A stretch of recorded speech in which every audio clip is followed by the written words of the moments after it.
Alors, il est évident qu'il est indispensable pour les entreprises familiales de se réinventer si elles veulent assurer leur pérennité et leur survie. Alors se réinventer, ça peut être plusieurs choses, ça peut être simplement revoir son mode de fonctionnement interne, ça peut être changer d'implantation, ça peut être lancer un nouveau service, conquérir de nouveaux marchés et plus fondamentalement, ça peut aussi être revoir le core business intégral de la société, son activité donc.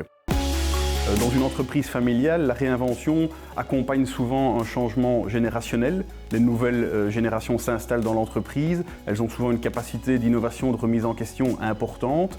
surtout si elles ont été faire leurs armes en dehors de l'entreprise avant de la rejoindre. Et puis surtout, elles se sentent investies aussi le plus souvent d'un devoir de pérennisation de l'activité pendant une génération encore, ce qui les incite, et c'est très bien comme ça, à réfléchir sur le long terme.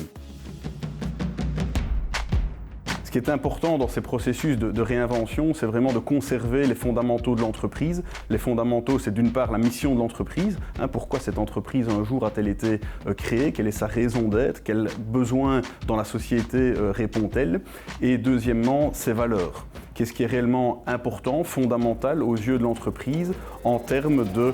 comportement de tous ses employés, en termes de culture qui règne au sein de la société. Si on touche à ces fondamentaux, comme dans une construction, c'est toute la structure, l'entreprise en tant que telle qui peut être déséquilibrée et qui peut être mise à mal. Mais si on touche et si on repense à son positionnement par rapport à la concurrence ou même plus structurellement à son activité, à son core business, il n'y a pas de problème, c'est même une obligation lorsque les circonstances l'imposent, que ce soit des circonstances liées à la digitalisation, des circonstances liées à des changements culturels des consommateurs de l'entreprise. Ce qui est important aussi de préciser, c'est qu'il vaut mieux, et il est plus facile surtout de se réinventer lorsque les choses vont bien pour l'entreprise, plutôt que d'attendre que les choses aillent mal et ne plus avoir d'autre choix que de se réinventer.